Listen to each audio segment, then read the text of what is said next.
Salam alaikum Mazoul Fellaoun, bonjour. Sahar Ramadankum. Plus d'une cinquantaine de partis sur 64 ont participé aux consultations de M. Ouyahia sur le projet de révision constitutionnelle, en plus de représentants en organismes de toutes sortes et de personnes en tout genre protocolairement reçues et publiquement annoncées comme étant des personnalités nationales. Ne leur faisons pas de procès d'intention, considérant que leurs intentions sont bonnes, que toutes ces gens y sont allés parce qu'elles y croient et qu'elles ont peut-être raison d'y croire après tout. D'ailleurs, M. Ouyahia lui-même, lui qui a fait de mémorables procès d'intention aux gens et aux autres, nous demande de le croire sur parole, que nous n'avons pas le droit de douter des intentions du président. Bouteflika, les consultations sont donc finies. Fin du premier épisode d'un feuilleton qui promet des surprises. La suite des événements devrait commencer par une synthèse, nous dit-on, des propositions faites par les participants. Large programme, vaste programme, dans lequel le redoutable manipulateur et fameux chef d'orchestre de la plus grande fraude électorale de l'histoire de l'Algérie va pouvoir nous jouer une autre partition et jouer sur du velours par la même occasion.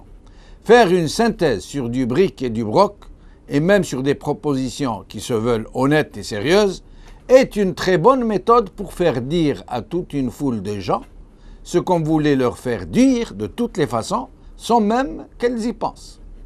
Attendons-nous donc à une sorte de fourre-tout où tout un chacun va retrouver une toute petite partie de ses propres propositions et au beau milieu de toutes ces dispositions qui n'intéressent pas le moins du monde le véritable pouvoir qui a lancé cette initiative, gageons qu'il y en aura qui vont sortir du chapeau et qui vont prévoir du nouveau pour ce qui concerne toute vacance éventuelle du président.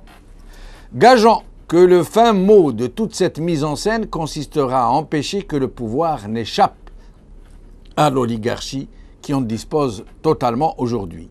Gageons aussi que toute cette fébrilité constitutionnelle ne vise qu'à pallier à une éventuelle disparition du locataire juste formelle d'El Moradir. Mais ne jurons de rien, sauf qu'il ne fait aucun doute qu'il y a anguille sous roche. Ce régime ne peut pas se lancer dans une telle aventure pour la simple raison de doter le pays de plus de démocratie. Lui qui a réussi la gageure à faire élire un quasi-impotent à la tête du pays. Le penser serait juste se moquer du monde et insulter le bon sens de gens moyennement intelligents. Le penser seulement. Penser que ce régime peut initier une démarche qui donnerait tout leur sens aux institutions serait de l'angélisme béat.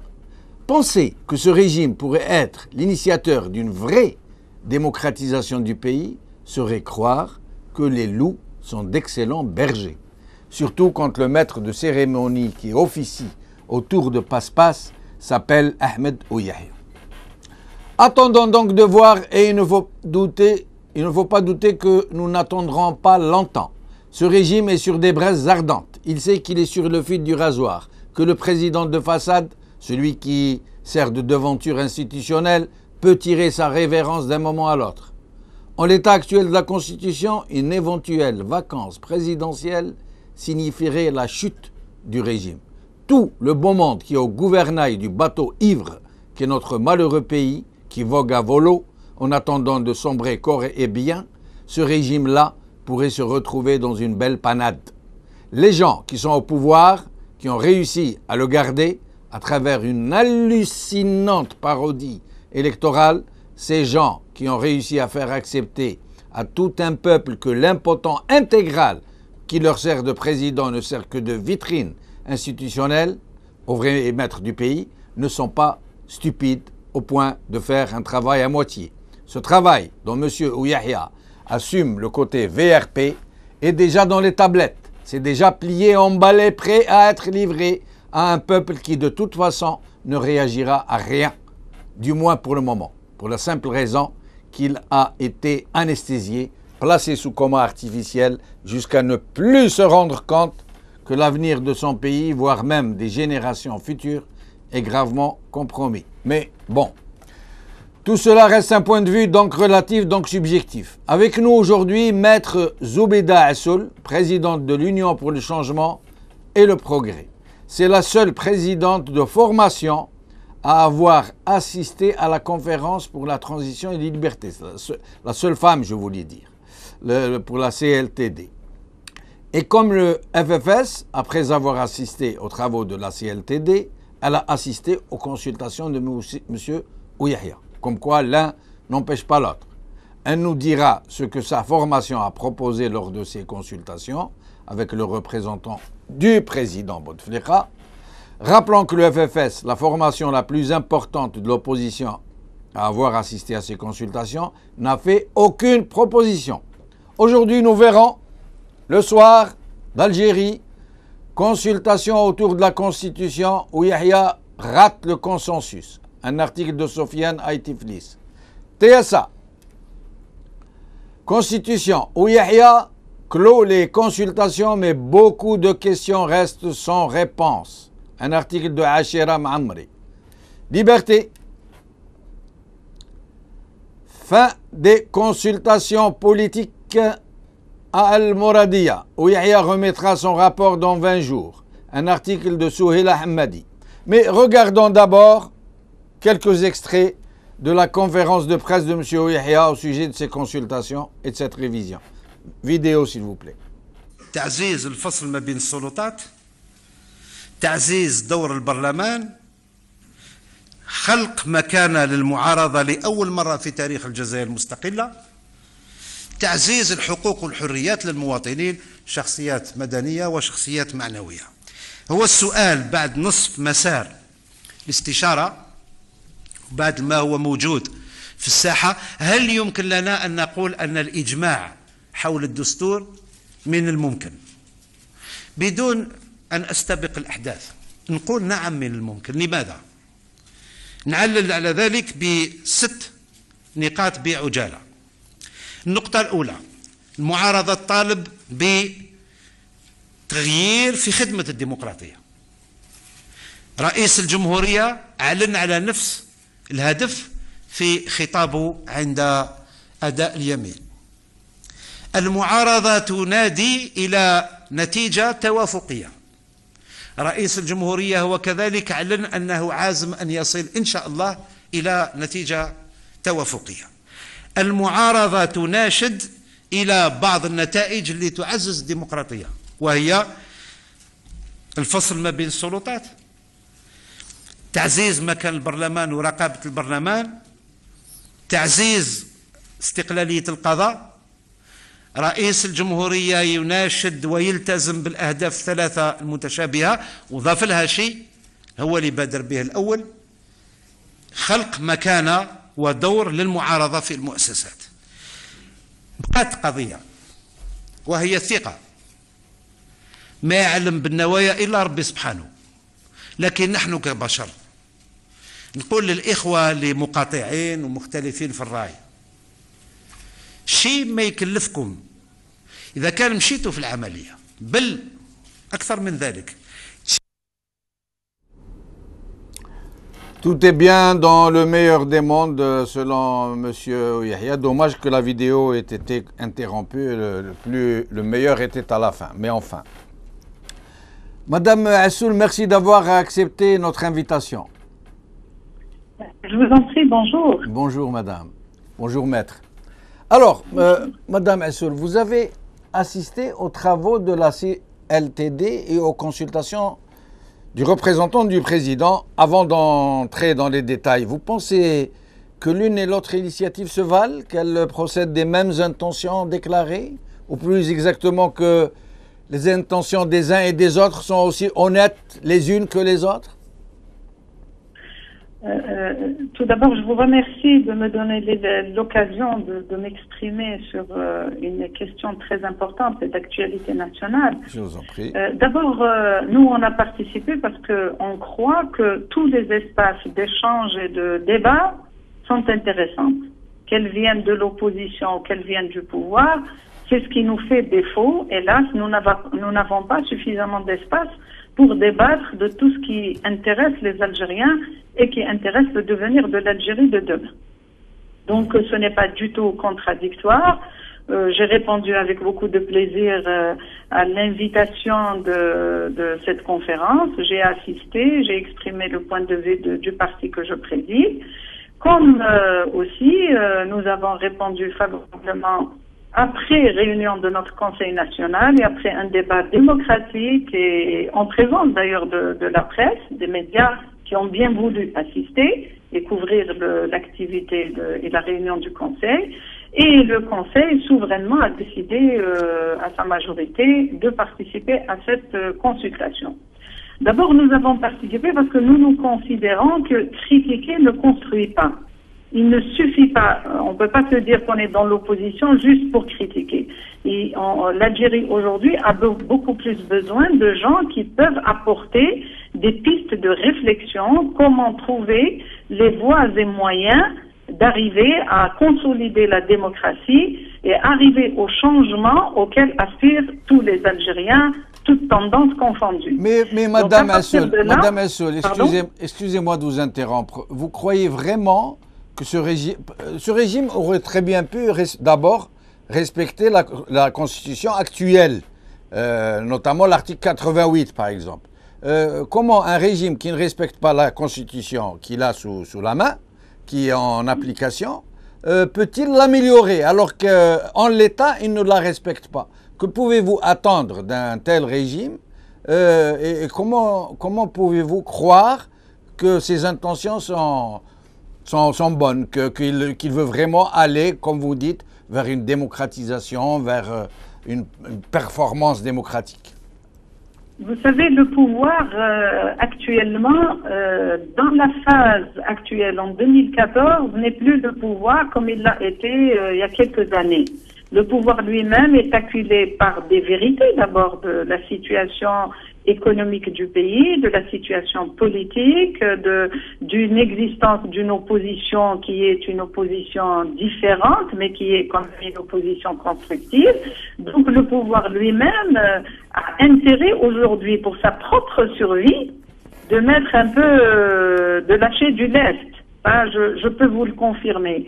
Maintenant, nous, ce qui nous intéresse, c'est que Yahya, quand il nous a reçus, et ça, ce n'est pas un secret, je ne dévoile pas un secret, mais quand on a été reçu en tant que parti politique, il est revenu sur deux mots, la confiance et la pédagogie. Et c'est vrai, quand il parle de confiance, je suis d'accord avec vous dans une certaine mesure que ce pouvoir-là, on ne peut pas, en vue de ce qu'on a déjà vu, de sa manière de gérer les affaires publiques, il n'y a pas vraiment beaucoup de signes qui incitent ou qui inspirent la confiance. Et ça, je l'ai dit à M. Yahya lors de notre rencontre, c'est vrai que celui qui doit donner les signes de la confiance, c'est plutôt le pouvoir. Parce que l'opposition, tout ce qu'elle a, c'est d'exprimer ses points de vue, mais elle n'a pas les moyens de faire autre chose. Par contre, le pouvoir a les moyens de donner des signes forts et sérieux quant à vraiment sa volonté sincère d'aller vers un changement pacifique. Mais comment pouvez-vous croire ça, maître? Vous qui êtes juriste, vous êtes avocate, et qui êtes président d'un parti politique, vous voyez très bien que le chef de l'État est en état d'empêchement évident, manifeste. Or, le Conseil constitutionnel ne s'est pas autosaisi pour désigner une... Nous, on n'a pas dit le Conseil constitutionnel, il dit, bon, il est malade. Non, que le Conseil constitutionnel constitue une commission composée d'experts médicaux, de professeurs en médecine, pour confirmer ou infirmer l'état d'empêchement de ce président. Vous le savez très bien. Alors comment un tel régime, vous pouvez croire en ce qu'il dit? Madame Assoul, nous avons perdu Madame Assoul. J'espère que je n'ai pas été trop brutal. On essaye de la rappeler. Mais sinon, ce que nous ne comprenons pas... D'abord, il faut rappeler, en attendant, je dois vous tenir un peu compagnie en attendant de retrouver notre invité. D'abord, avant tout, il faut se rappeler que ce régime a invité environ 64 partis. Ça veut dire qu'il y a au moins 64 partis. Personne ne connaît le vrai chiffre des partis qui existent en Algérie, mais l'État a dit avoir invité 64. Donc il y en a au moins 64. Ce sont pour la plupart des épiceries politiques qui ne servent à rien, que personne ne connaît. Certains partis sont composés d'une même petite famille, un mari, un homme, son épouse, ses enfants, ses cousins. Ce sont des petites combus qui servent à faire des petites affaires. Des personnalités, il nous parle de personnalités, de professeurs d'université. On ne doute pas qu'il y en ait parmi ces gens des gens honorables, certainement. Mais ils doivent être très, très, très rares hein, dans le lot. Sinon, cette révision constitutionnelle, soi-disant, M. Yahya a voulu entendre tout le monde, tous les représentants, un tant soit peu représentants de tous les courants politiques. Mais en l'occurrence, pourquoi ne pas appliquer déjà la constitution actuelle? Pourquoi ne pas consacrer la séparation des pouvoirs qui se trouvent entre les mains d'une seule et même oligarchie? Ce n'est même pas une personne, c'est une oligarchie. C'est un petit clan. Pourquoi ne pas demander au Conseil constitutionnel de s'autosaisir? On me dit que Mme Assoul est avec nous. Mme Assoul, nous avons été interrompus, je m'en excuse. Oui. Donc je vous posais la question, comment... Des médias et des technologies de la communication. Oui. Alors je vous demandais, comment pouvez-vous croire en un tel régime qui ne respecte qui ne consacre pas la séparation des pouvoirs, dont le Conseil constitutionnel ne s'autosaisit pas pour faire contrôler l'état de santé, vérifier l'état de santé de ce président? Comment pouvez-vous croire en lui? Vous savez, moi je crois en la réalité du moment, parce qu'il y a la situation intérieure du pays, de l'Algérie, de l'opposition, des Algériens qui n'acceptent plus cette situation de fait, mais il y a aussi la conjoncture géopolitique. Vous savez, aujourd'hui le pouvoir, c'est très bien de par ce qui se passe dans la région, de ce qui se passe sur nos frontières, de ce qui se passe dans le monde arabo-musulman en général et dans le monde. Il ne peut plus faire les choses comme il a l'habitude de faire. C'est pourquoi je vous le disais tout à l'heure, c'est pour sa propre survie et dans son intérêt qu'aujourd'hui, il fasse le changement d'une manière pacifique. Mais bon, on verra bien maintenant, on verra bien après toutes ces consultations, on verra bien si ces consultations ne vont pas avoir le même sort que les consultations de 2011. Vous-même, votre propre formation, quelle proposition avez-vous faite? Mais écoutez, nous sommes un jeune parti politique, mais nous avons travaillé sur un nouveau projet d'une constitution nouvelle qui s'appelle, d'ailleurs, on l'a intitulé la Constitution du changement. C'est ce que nous avons proposé et nous avons remis à M. Yahya lors de notre consultation de 18 juin passé. Et cette proposition s'articule autour d'abord de la définition du régime politique en Algérie. La deuxième des choses, c'est la construction de l'État institutionnel basé sur la séparation et l'équilibre des pouvoirs. Ça veut dire qu'on a quand même enlevé énormément de pouvoir au président de la République. On l'a laissé comme garant de la Constitution et comme arbitre entre les différents pouvoirs, mais on a mis un exécutif à deux têtes, c'est-à-dire un président de la République et un chef du gouvernement qui, lui, représente la majorité, qui soit issue de la majorité parlementaire.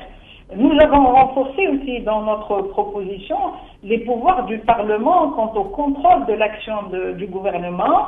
Et parmi les propositions, c'est de donner carrément la présidence de la commission des finances à l'opposition, parce que le gouvernement ne peut pas être juge et partie, et donc il faut impérativement que l'opposition puisse contrôler comment on utilise les deniers publics et comment on exécute et l'argent public, où est-ce qu'il va. Il faut quand même que la représentation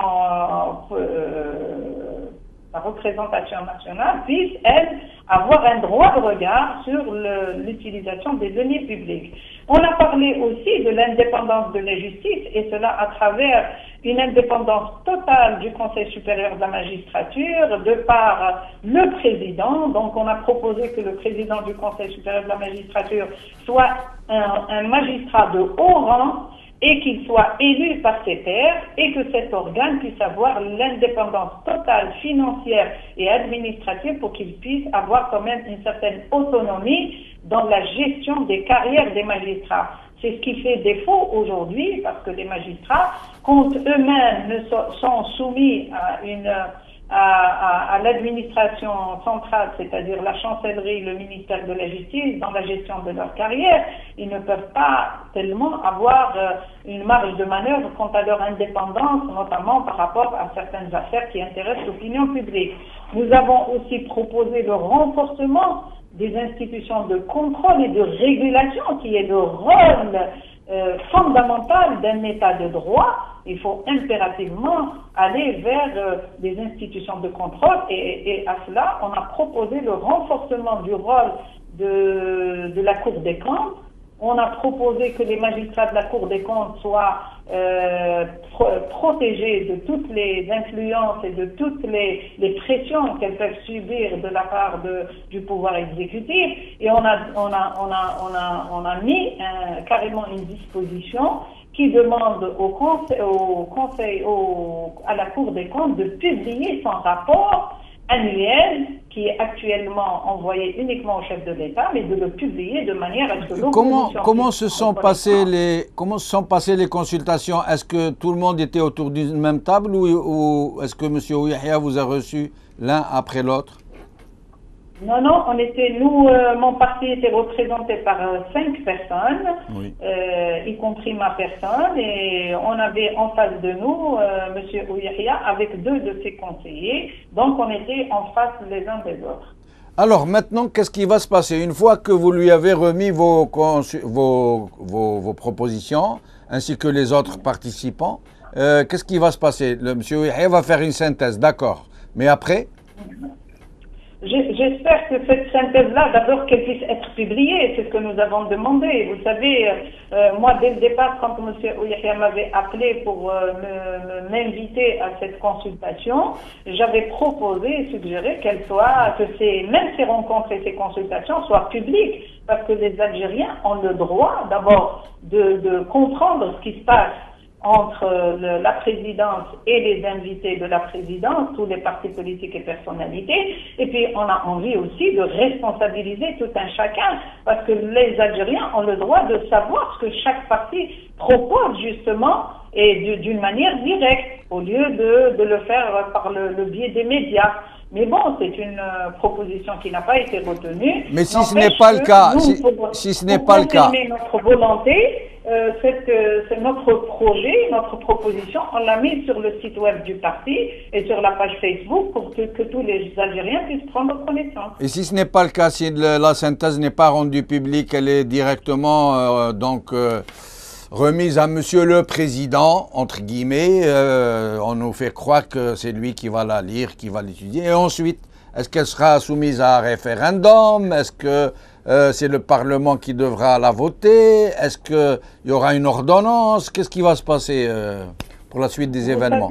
Nous, dans notre proposition, on a dit que vu que ce que nous proposons, c'est carrément une nouvelle constitution pour l'Algérie de l'avenir, pour l'Algérie de demain, pour les jeunes. Donc, on ne peut pas imaginer, sincèrement, que cette constitution puisse se faire en dehors de la voie référendaire, parce que là, il s'agit de l'avenir de l'Algérie, et je pense que tous les Algériens ont le droit de s'exprimer sur ce projet de constitution. Maintenant, on ne va pas faire des procès d'intention, on va attendre justement le résultat de cette synthèse du directeur de cabinet, et puis on va voir aussi quelles sont les mesures ou quelles sont les prochaines étapes qu'ils vont proposer, parce que jusqu'alors, on ne connaît pas, hein, parce que quand on a discuté, M. Ouihia et moi au téléphone, il m'avait dit la première étape, c'est les consultations individuelles pour toutes les personnes invitées à cette consultation. Maintenant, la deuxième étape, il se peut qu'il y ait une autre étape qui puisse réunir l'ensemble, puisque tout le monde adhère à la démarche de dire il faut aller vers une constitution de consensus. Madame Assoul, Madame Assoul, si par contre, ils vont refaire ce qu'ils ont fait pour la dernière révision constitutionnelle, c'est-à-dire ils ont promis, le président Bouteflika avait promis publiquement qu'il allait soumettre la révision, le projet à référendum. Ensuite, ils ont passé en catimini devant les deux chambres. Ils ont approuvé la constitution, la dernière, celle-ci, et il ne s'est rien passé. Si ils vont vous refaire la même chose, ça veut dire ils donnent l'impression de vous avoir tous consulté. Ensuite, ils sortent leur propre mouture, où ils mettent ce qu'ils veulent, et ils la passent encore devant les deux chambres qui ne manqueront pas de l'adopter. Comment considéreriez-vous votre participation alors, à ce moment-là? Est-ce qu'on vous aura trompé? Est-ce qu'on vous aura trompé? Écoutez, à ce moment-là, on aura notre position de toutes les manières. Nous, on est contre que l'amendement de la Constitution, la nouvelle Constitution, passe par le Parlement. D'autant plus que ce même Parlement, il y a énormément de partis politiques qui sont dedans, qui sont partisans et qui s'expriment et qui disent que ce Parlement n'est pas représentatif, il n'est pas crédible, mais je pense que le pouvoir lui-même a intérêt, pour un peu plus de crédibilité, je pense qu'il a intérêt à ce que ce projet passe par voie référendaire. Maintenant, si le pouvoir fera l'inverse, c'est toute la confiance que tous les Algériens vont perdre encore une fois, et une bonne fois pour toutes, en ce pouvoir. Merci, Maître Assoul Zoubeda. Merci pour votre participation, en espérant vous revoir bientôt sur la chaîne El Magharibiya. Cette émission est terminée. Merci de l'avoir suivie. Salam alaikum, à demain. Sahaf Torko.